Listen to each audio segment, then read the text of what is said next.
it's absolutely essential to have family leadership. Furthermore, we have many parent associations in the countries throughout Europe, and they play formidable roles. They will, for example, be your best advocates. I always say the parents carry us on their shoulders. We hope for the policies, they need the policies, and they will talk to the parliamentarians, for example. Many a time we have gone with the parents to parliamentary discussions, and they carry the day, and then suddenly up pipes a senator and says, you know, I have a child with disabilities, and suddenly we have a new advocate. And it's just a question of being sure that parents are always a part of everything that we do. They want to be, and they should be. May I add shortly on this?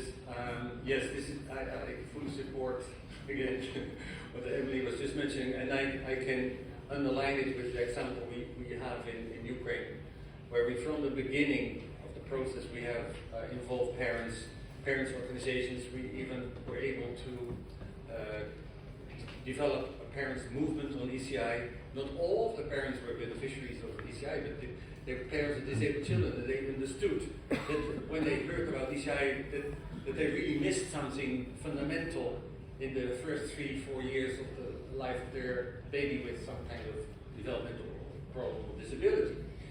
And I'm convinced that the presence of the parents in all the debates we had on local level, on regional level, and on the national level, where parents also are members of the different councils, ECI councils, that really made a difference.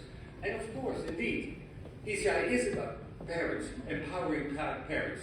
So parents should have at least two roles, being the essential partners in the whole ECI service delivery, but also partners in the advocacy for ECI to become part of that ECI will become part of the national care system, and that it will be recognized and financed, etc.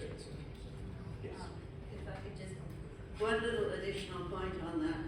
One of the things we've learned in participatory policy planning for early childhood development, as well as ECI throughout the world, is that with parent participation in consultation activities at every level, interfamily, community, provincial and national levels, we find that it is enriched. And finally, what happens is that the parents and the local community leaders take leadership in actually owning the policy and implementing the policy.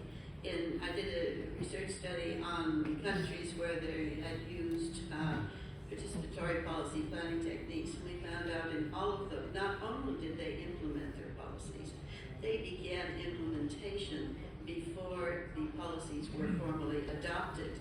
And the reason was they were empowered in making part of the decisions. They said, we're going to do this, that my country's going to agree to this, I'm going to move now. So the answer is, how could we not include parents?